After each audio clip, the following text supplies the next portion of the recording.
on one level, Alice Walker and her whole corpus of work is dealing with the question of power. Um, who has power? Who gets to declare truth? Who gets to declare right and good?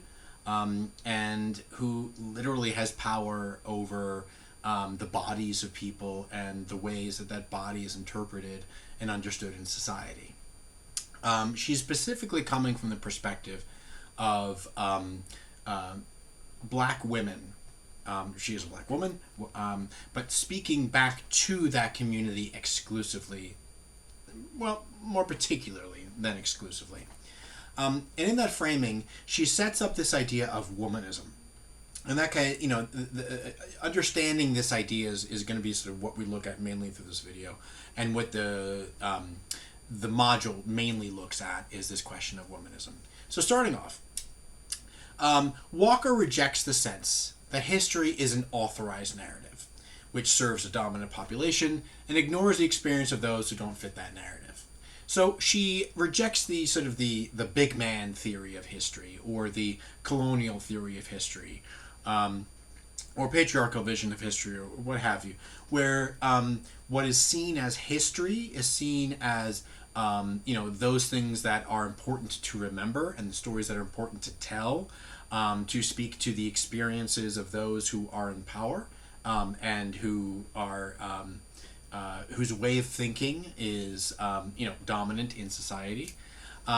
She says, actually, no, history cannot be authorized. History is the compendium, the collected wisdom and memory of everyone within a community at a particular time.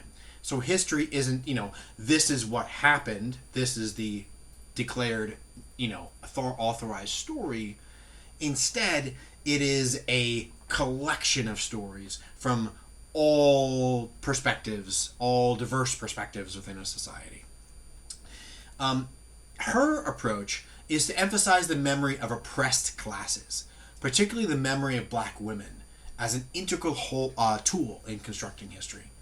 Now, memory has no stable authority over it, which can judge its importance and value. Its value exists simply because it exists. Memory doesn't need to prove that it's valuable. It just is valuable inherently. And because of those who have memory, and those who, especially those who've been let out of official narratives, because they have memory, their memory has inherent value and worth, and they themselves also have inherent value and worth. So it's cracking open what can be understood to be historic, or to be evidence or true, to actually also incorporate the memory of a community, or the memory of particular matriarchs or leaders within a community, saying that their memory has as much authorized weight as the declared sort of set narrative of history laid out by those in power, and by those sort of controlling what we study as history. Now, I want to note that this question of history and how we understand history and whose story we tell, and that is something that we've been exploring dramatically in the last few years, particularly relating to the question of how we remember the Civil War and American racial history, but generally as well, what are the stories that we think we must remember, and which are the stories we wind up projecting. It's a question that has become, a central one for our current moment in time.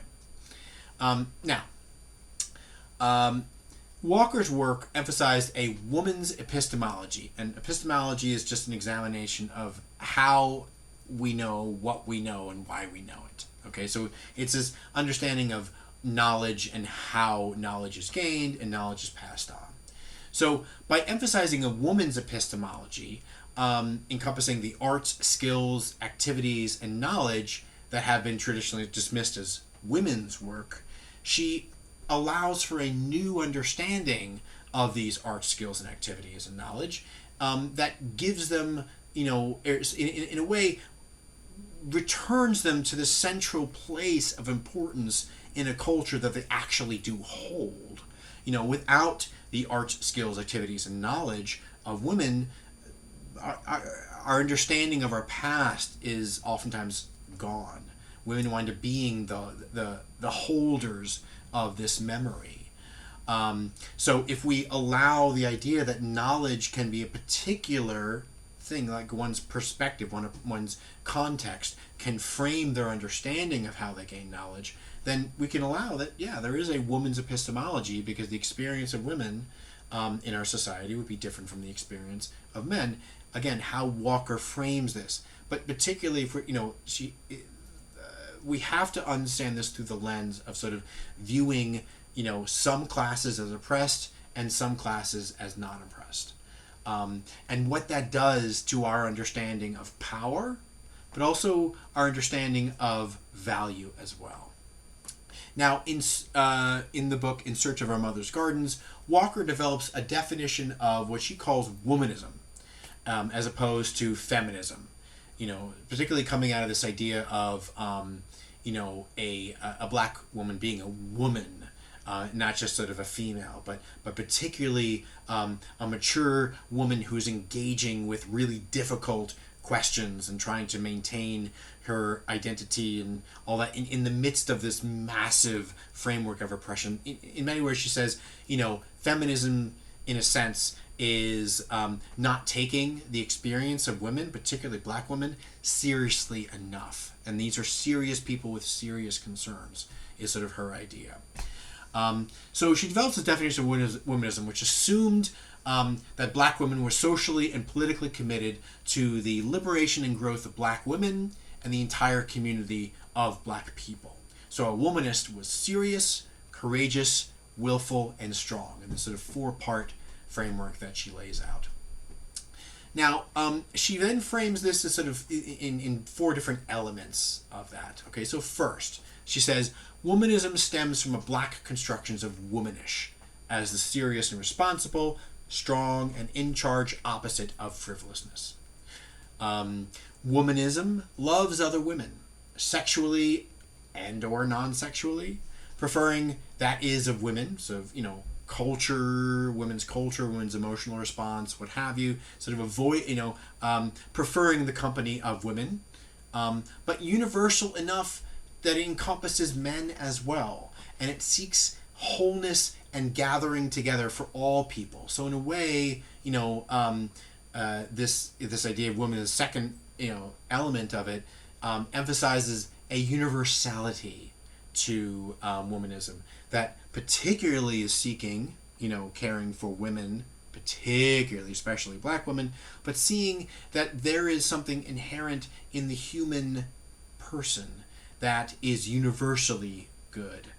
And that while she might uphold and support black women's experience, she's saying we can look at the experience of others and see them as just as valuable as well.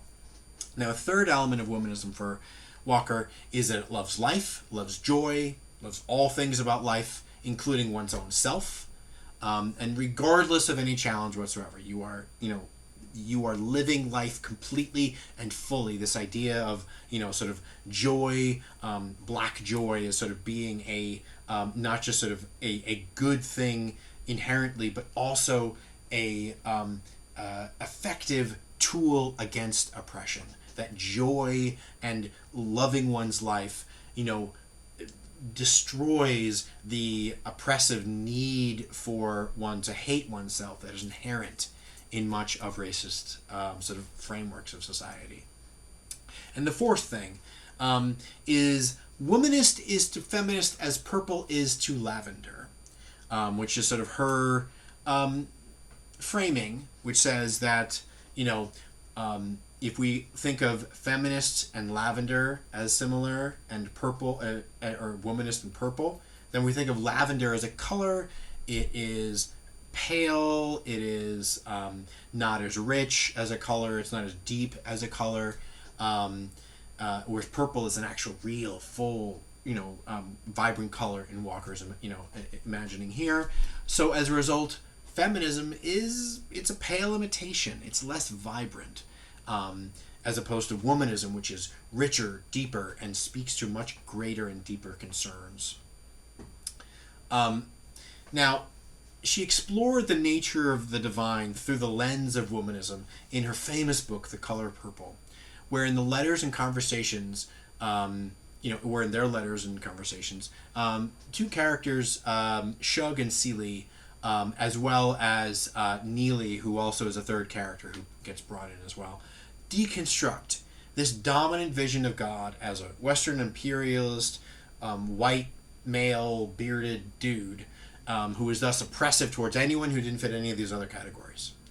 In this conversation that we read in The Reader, we see this sort of the how Shug, Seeley, and Neely are engaging in these sort of this conversation around pushing back against ideas of the divine that have been imposed upon them that feel oppressive, and instead trying to break out and experience new ways of understanding the divine that actually are liberatory, and that speak to black concerns that are not Western imperialists, what have you. So in other words, literally white God and black God, in this sort of framing of Color Purple, where the black God is not God specifically of just black people, but black God similar to how James Cone would frame it, where it is the God of the oppressed.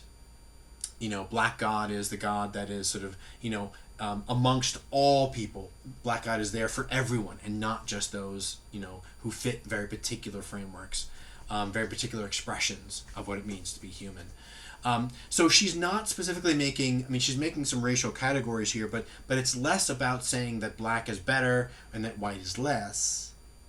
It's saying that fundamentally, the problem with the way that whiteness has emerged in sort of religious belief is that it's framed in questions of inherent power. So God must look white and must act out of the beliefs and understandings of sort of the white community, whereas the problem from the category of literally anyone else, and Walker over time really did expand this to be much more expansive vision than is just expressed in The Color Purple, where God is seen as much bigger, much broader. It's everything. It's all of the world. It's all of creation brought in. So there's this limited sort of thin vision of God that only fills a specific community's needs, as opposed to the God that Walker is describing, which is literally everything. So a much richer, much deeper understanding of the divine, Walker argues, is present in this sort of bigger universalist framework. Now, within this framework of womanism, Walker places a huge emphasis on the role of mothers, especially grandmothers, and the relationship between mother and child, and its importance for making the world. So this is one of the critiques, actually, of womanism that we see, is this significant emphasis on, woman as mother, and sort of then, the pull on from that, this question of sort of the, the grandmother. Now, she does not specifically state that mothering is just exclusively a biological thing. She understands as, mothers in almost like a spirit or an approach or an idea, sort of the the mother spirit. She talks about the grand mother as opposed to grandmother, where the grand, one word, mother, other word, is more of an approach, a spirit, a way that the divine cares for and uses their wisdom to help others. So in this way, Walker is kind of challenging the assumption that parenthood is inherently antithetical to making good art, because she's saying, I had a kid, I made art, and being a parent should not keep you from doing that.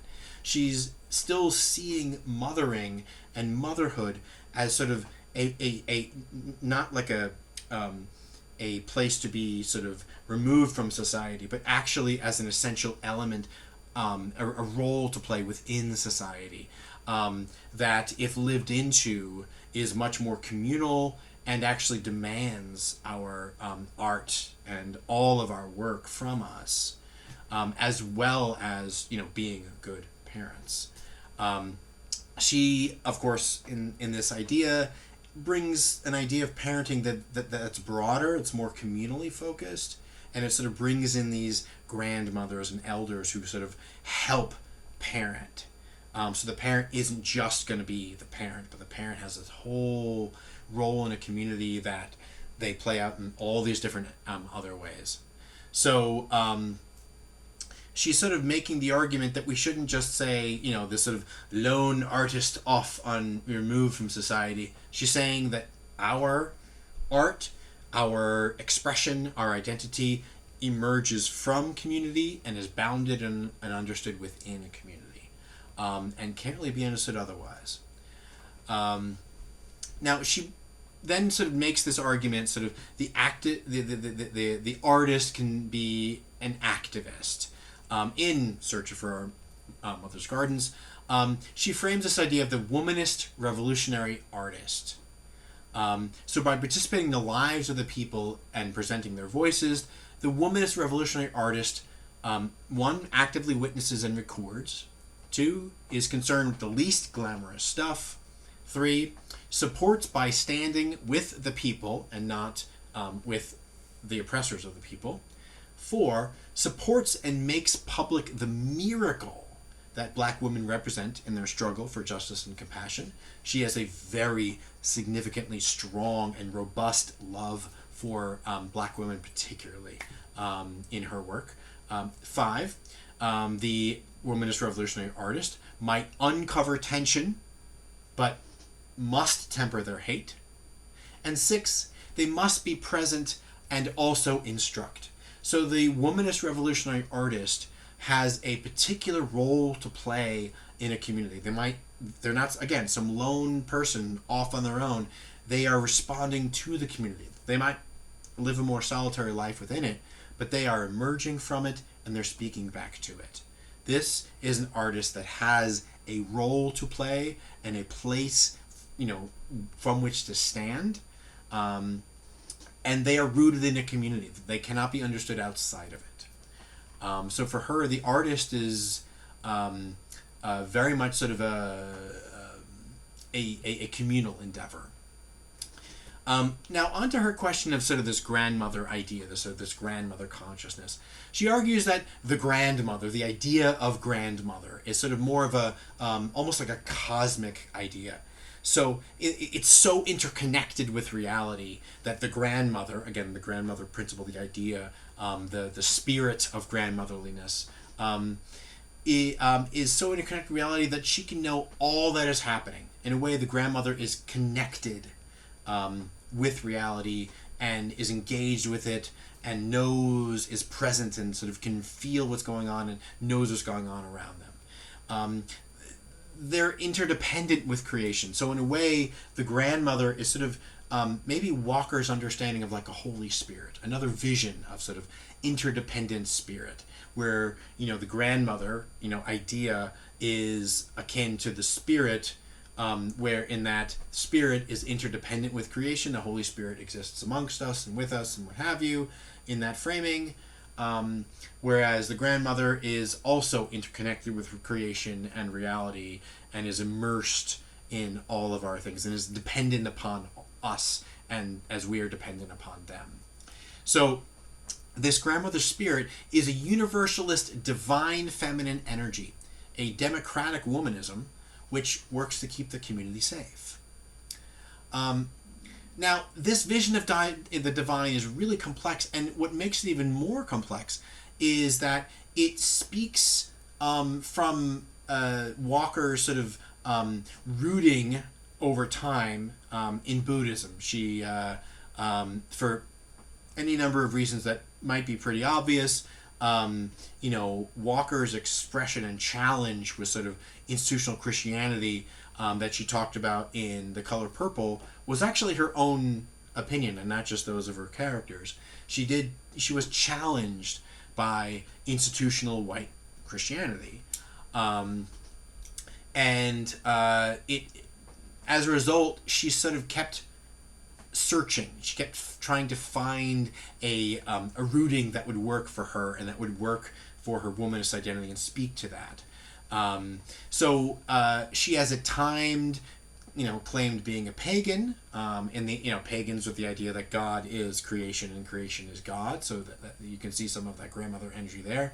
But also a Buddhist identity, which is based on her rejection of Christianity, quote unquote, as an institution, and of the ways that it's been twisted by white supremacy and what have you, but also on her pantheism, where God and the creation are one and they're inseparable.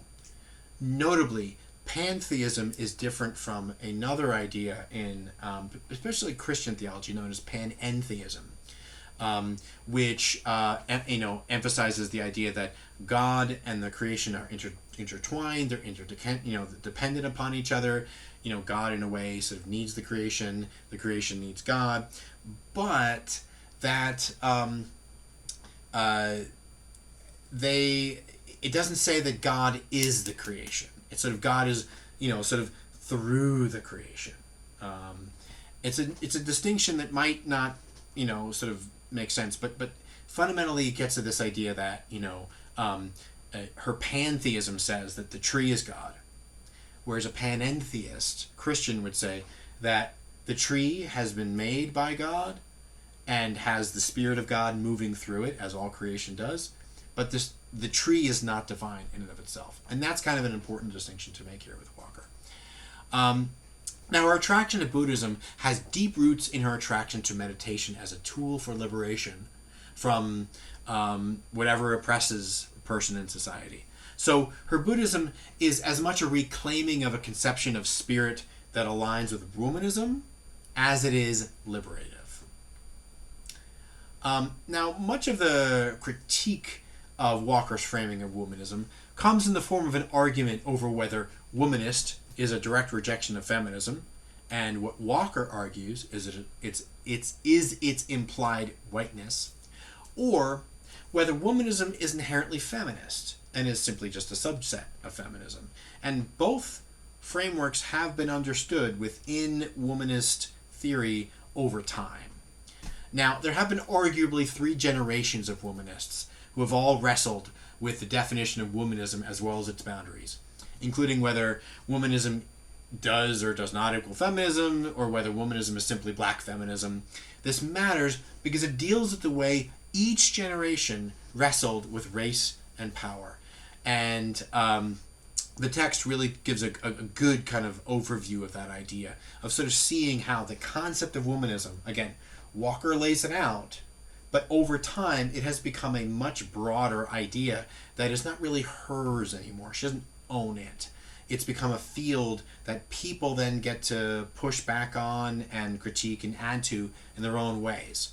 So in other words, Walker's definition of womanism doesn't define all of womanism. It sort of just establishes from where womanism emerged as a field. She's the beginning, but it has moved over 3 generations of scholars into many different directions. Now, Walker is also fundamentally an activist. Now, she's a writer, she's a mother, she's a black woman, she's an artist, she's a Buddhist, but she's also an activist. Now, her activism is explained really, really well in the section of In Search of Our Mother's Gardens that's included in the Reader, and I really recommend you look at that because it's sort of it explains how people have responded to critiques of Walker and how the ideas have evolved and morphed and changed as people within the field have critiqued each other and changed. Okay. But much of her activism has been built around activism for sort of helping people who she understands oppressed people, particularly black oppressed people who have been oppressed by colonialism and colonial ideas. Okay, now much of her activism was in response to the practice, the cultural practice of female genital mutilation, which Walker critiqued from a perspective that is fundamentally a Western one. It's the idea of autonomy over one's body, whereas proponents and defendants, those who defend female genital mutilation or female circumcision, as it is known, would instead argue that it's an expression of culture, or an expression of the sacred ideas of a culture. So, the problem with that, with the critique of Walker, is that, again, if she's coming at this from from a place which is mainly Western, then it might dismiss the peculiarly and particularly African cultural frameworks that are potentially different, fundamentally different from the Western Black cultural framework that Walker emerges from. Now, Walker's Buddhism hasn't been rejected outright by others, but it has been challenged, and Buddhist scholars have questioned whether Walker's womanism actually fits easily within a Buddhist framework. So, in other words, people critique her work because they don't really see where it fits, and they don't really see it doesn't really play by the rules of previous frameworks and understandings of work, and that, I think, Walker would respond to by saying, well, yes, that's the point. So a response to the critique would be, Walker would say, I am fundamentally a particular person from a particular community, and as a result, that particularity emerges. And that particularity is going to be, pulling from this part and this part and this part and this part and this part, and we're going to create something that's sort of a mixed, a composite of everything that exists within that culture. So she says, of course I'm going to have these sort of idiosyncratic beliefs of Buddhism, because they're responding to my experience, and they're emerging from this particular cultural framework. So yeah, it doesn't fit within an obviously quote-unquote Buddhist framework, but it fits within mine. And Walker's okay with that. Well, it does not mind leaving that as it is.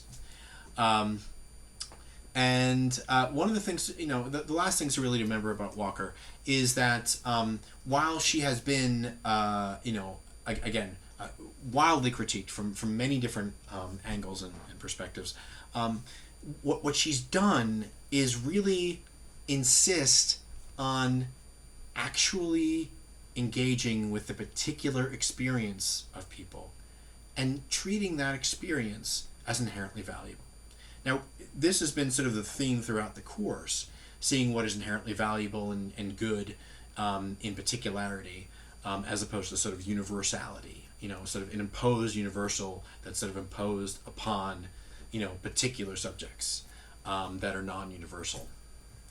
So particular approach, sort of a universal approach, an understanding of, the Christian God as sort of, white, and following the rules of white society, and understanding of what is proper and good and beautiful and all of that, and there's that universal, and what Walker says is, even within that universal of that sort of white Jesus, women don't fit.